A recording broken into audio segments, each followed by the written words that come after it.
श्रीमद् भागवत गीता अध्याय 7। जय श्री कृष्ण। राधे साथियों, श्री कृष्ण कहते हैं, जब भी पढ़ाई करने बैठे ये सोचें कि आखिरी बार पढ़ रहा हूं, कल मेरा एग्जाम है। यकीनन इस सोच के साथ की गई तैयारी एक अलग लेवल की होगी और आप बड़े से बड़े एग्जाम आसानी से पास कर लेंगे। अर्थात यदि आप किसी काम की शुरुआत कर रहे हैं तो आप उसे पूरी लगन और मेहनत के साथ करें। नमस्कार दोस्तों, राधे राधे। स्वागत है आपका एक बार फिर से अपने राधा ज्ञान गंगा चैनल पर, जहां आपको मिलते हैं ज्ञानवर्धक और मोटिवेशनल वीडियोस। साथियों, आप सुन रहे हैं श्रीमद् भगवद गीता की एक शानदार सीरीज जिसका नाम है भगवद गीता की सीख। और आज हम जानेंगे कि श्रीमद् भगवद गीता के 7वें अध्याय से क्या सीखा जा सकता है। इस वीडियो में बात करेंगे 7वें अध्याय के सार की।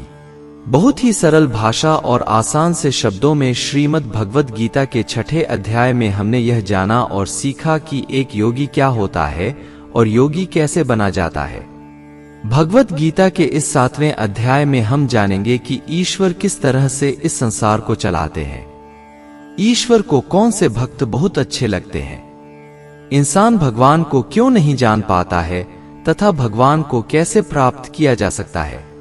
तो चलिए विस्तार से जानते हैं श्रीमद् भगवद गीता के 7वें अध्याय से मिलने वाली सीख और शिक्षाओं के बारे में। अब तक भगवान श्री कृष्ण ने बहुत सारी बातें, बहुत सारे प्रश्नों के उत्तर दिए। उन्होंने समझाया कि मुझ तक पहुंचने के 2 रास्ते हैं, ज्ञान योग तथा निष्काम कर्म योग। भगवान ने बताया कि कर्म या यज्ञ करने की विधि क्या है, तरीका क्या है, ध्यान कैसे करना चाहिए। बहुत सारे सवालों के जवाब दिए। वर्णशंकर क्या है, अवतार क्या है, कब प्रभु के दर्शन होते हैं, बहुत सारी बातें। लेकिन 6ठे अध्याय के आखिरी में वो कहते हैं कि ऐसा योगी जो मुझ में अच्छी प्रकार से स्थित अंतकरण वाला है, उसे मैं श्रेष्ठ मानता हूं। तो यह अच्छी प्रकार से स्थिति क्या होती है, ये कब होता है? तो इस अध्याय में जब हम आगे बात कर रहे हैं तो इसमें हम ज्ञान की बात करेंगे, विज्ञान की बात करेंगे। ज्ञान तो वो है जब आप मोक्ष प्राप्त कर लेते हैं और फिर जब अमृतत्व की जानकारी मिलती है तो उसे ज्ञान कहते हैं। लेकिन विज्ञान यह है कि वो प्रभु सबके हृदय में एक साथ कैसे काम करते हैं, कैसे सबके हृदय में एक साथ विद्यमान है। ये वो विज्ञान है जिसके बारे में इस अध्याय में भगवान श्री कृष्ण बात करने जा रहे हैं। यह अध्याय भगवान की शक्तियों के भौतिक और आध्यात्मिक आयामों के वर्णन के साथ आरंभ होता है। श्री कृष्ण व्यक्त करते हैं कि ये सब उन्हीं से प्रकट होते हैं और धागे में गुथे मोतियों की भांति उनमें स्थित रहते हैं। वे समूची सृष्टि के स्रोत हैं और ये सब उन्हीं में पुनः विलीन हो जाते हैं। उनकी प्राकृत शक्ति माया पर विजय प्राप्त करना अत्यंत दुष्कर है। लेकिन वे जो भगवान के शरणागत हो जाते हैं वे उनकी कृपा प्राप्त करते हैं और इस पर सरलता से विजय पा लेते हैं। आगे श्री कृष्ण उनके शरणागत न होने वाले 4 प्रकार के लोगों और उनकी भक्ति में तल्लीन रहने वाले 4 प्रकार के लोगों का वर्णन करते हैं। वे अपने भक्तों में उन्हें अत्यंत प्रिय मानते हैं, जो अपने मन और बुद्धि को उनमें विलय कर ज्ञान में स्थित होकर उनकी आराधना करते हैं। कुछ लोग जिनकी बुद्धि सांसारिक कामनाओं द्वारा हर ली जाती है, वे स्वर्ग के देवताओं की शरण में जाते हैं, किंतु ये स्वर्ग के देवता केवल अस्थायी भौतिक सुख प्रदान कर सकते हैं और इन क्षण भंगुर सुखों को भी वे भगवान से शक्तियां प्राप्त होने पर ही प्रदान कर सकते हैं। इस प्रकार से भक्ति का उपयुक्त लक्ष्य स्वयं भगवान है। श्री कृष्ण कहते हैं कि वे परम सत्य और अंतिम गंतव्य या सिद्ध हैं और सर्वज्ञ, सर्वव्यापक और सर्वशक्तिमान जैसे शाश्वत दिव्य गुणों से संपन्न हैं, क्योंकि उनका वास्तविक स्वरूप उनकी दिव्य योग माया शक्ति के आवरण द्वारा आच्छादित रहता है और इसलिए उनके अविनाशी दिव्य स्वरूप को सब नहीं जान सकते।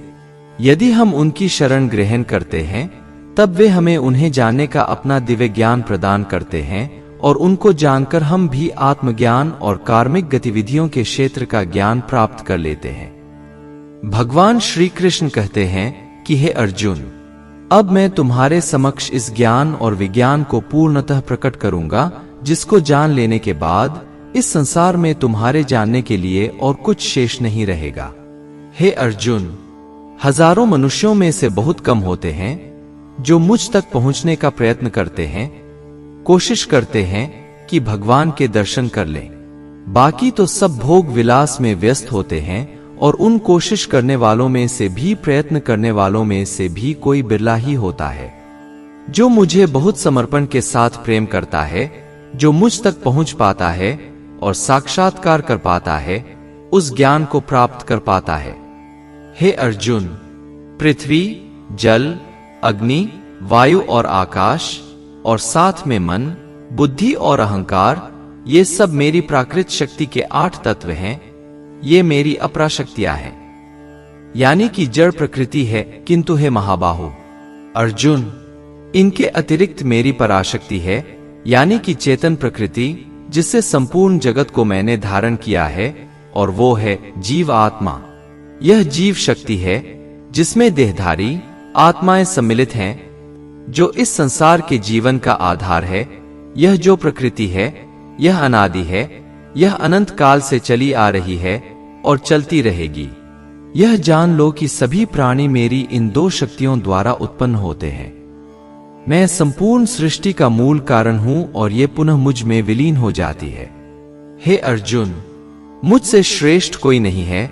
सब कुछ मुझ पर उसी प्रकार से आश्रित है जिस प्रकार से धागे में गुत्ते मोती होते हैं। आगे भगवान श्री कृष्ण अपने विस्तार को समझाते हुए कहते हैं कि हे कुंती पुत्र अर्जुन, मैं ही जल का स्वाद हूं, सूर्य और चंद्रमा का प्रकाश हूं। मैं वैदिक मंत्रों में पवित्र अक्षर ओम हूं। मैं ही अंतरिक्ष की ध्वनि और मनुष्यों में सामर्थ्य हूं। मैं पृथ्वी की शुद्ध सुगंध और अग्नि में तेज हूं। मैं सभी प्राणियों में जीवन शक्ति हूं और तपस्वियों का तप हूं। श्री कृष्ण आगे कहते हैं कि हे अर्जुन, यह समझो कि मैं सभी प्राणियों का आदि बीज हूं। मैं बुद्धिमानों की बुद्धि और तेजस्वियों का तेज हूं। वो कहते हैं कि यह जो प्रकृति है, ये 3 गुणों वाली है, त्रिगुणात्मक है। वे इसको परिभाषित करते हैं। वे कहते हैं कि 3 प्रकार के प्राकृतिक गुण है, 1 सतोगुण, 2 रजोगुण और 3 तमोगुण मेरी शक्ति से ही प्रकट होते हैं। ये सब मुझ में है, लेकिन मैं इनसे परे हूं। माया के इन 3 गुणों से ये जो सारा जगत है, ये जो सृष्टि है, ये मोहित हो रही है। इसलिए लोग मुझे समझ नहीं पाते, क्योंकि मैं इन तीनों गुणों से त्रिगुणात्मक प्रकृति से ऊपर हूं। श्री कृष्ण इस अध्याय में ज्ञान की भी बात करते हैं, विज्ञान की भी बात करते हैं। वे कहते हैं कि प्रकृति के 3 गुणों से युक्त मेरी दैवीय शक्ति माया से पार पाना अत्यंत कठिन है, किंतु जो मेरे शरणागत हो जाते हैं, वे इसे सरलता से पार कर जाते हैं। माया जाल में फंसे हुए मूर्ख लोग मेरी शरण में नहीं आ पाते हैं। हे कुंती पुत्र, 4 प्रकार के लोग मेरी शरण ग्रहण नहीं करते। वे जो ज्ञान से वंचित हैं, वे जो अपनी निकृष्ट प्रवृत्ति के कारण मुझे जानने में समर्थ होकर भी आलस्य के अधीन होकर मुझे जानने का प्रयास नहीं करते, वे जिनकी बुद्धि भ्रमित है, और वे जो आसुरी प्रवृत्ति के हैं। हे भरत श्रेष्ठ, अर्जुन, 4 प्रकार के पवित्र लोग मेरी भक्ति में लीन रहते हैं। कोई दुख और संकट में याद करने वाला, कोई ज्ञान की जिज्ञासा रखने वाला, अर्थात मुझे जानने की इच्छा रखने वाला जिज्ञासु, कोई संसार के स्वामित्व की अभिलाषा रखने वाला, और कोई जो पहले से ही मुझे जानने वाला, परम ज्ञान में स्थित ज्ञानी। इनमें से मैं उन्हें श्रेष्ठ मानता हूँ। जो ज्ञान युक्त होकर मेरी आराधना करते हैं, मुझे भजते हैं और दृष्टा पूर्वक अन्य भाव से मेरे प्रति समर्पित होते हैं, मैं उन्हें बहुत प्रिय हूं और वे मुझे अत्यंत प्रिय है। ये चारों ही तरह के भक्त दयावान होते हैं, लेकिन ज्ञानी पुरुष तो मानो जैसे मेरा ही रूप हो। और ज्ञानियों में भी जो व्यक्ति मुझे बहुत सारे जन्मों से मानता आया है, वह मृत्यु के पश्चात मुझ में ही समा जाता है। मित्रों, मुक्ति और भोग दोनों ही भगवान से मिलते हैं, तो फिर सभी को एकमात्र परमात्मा का भजन करना चाहिए, ध्यान करना चाहिए। फिर भी लोग इधर उधर क्यों भटकते हैं?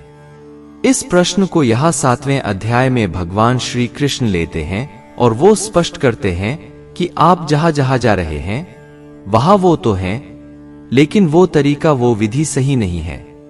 भगवान कह रहे हैं कि कामनाओं ने, यानी कि इच्छाओं ने जिनके दिमाग को हर लिया है, वो मुझसे भिन्न जो बाकी के देवता हैं, उनके लिए जो नियम बने हैं, उनकी शरण में चले जाते हैं। जो भक्त अपनी किसी इच्छा पूर्ति के लिए जिस देवता के स्वरूप को जिस श्रद्धा के साथ में पूजना चाहता है, मैं उसी देवता के प्रति उसकी श्रद्धा को स्थिर कर देता हूं और वह भक्त उन्हीं देवताओं को प्राप्त हो जाते हैं।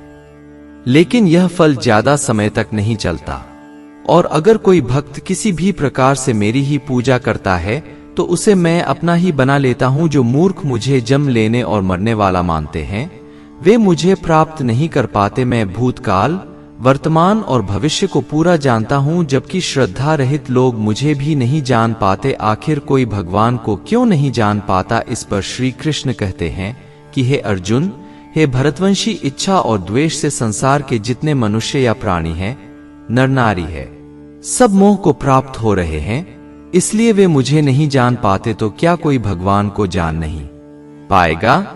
इस पर भगवान श्री कृष्ण कहते हैं कि जो पुण्य कर्म, जिसे आराधना कहते हैं, मेडिटेशन कहते हैं, योग कहते हैं, ध्यान कहते हैं, अभ्यास कहते हैं, चिंतन कहते हैं, जो ऐसा कर रहे हैं, जिन भक्तों ने अपना पाप नष्ट कर दिया है, वो इन सब मोह माया से मुक्त होकर के अंत में दृढ़ रह करके उसी रास्ते पर टिके रह करके मुझे भजते हैं और मेरी शरण में आकर के इस चक्कर से, जिसे जन्म मृत्यु का चक्र कहा जाता है, इससे मुक्ति पाने के लिए प्रयास करते हैं, प्रयत्न करते हैं। जो भक्त इस सांसारिक मोह और माया को छोड़कर श्रेष्ठ कर्मों का आचरण करके मेरी भक्ति करते हैं, वह इस मृत्यु से मुक्त होकर मुझ में ही समा जाते हैं।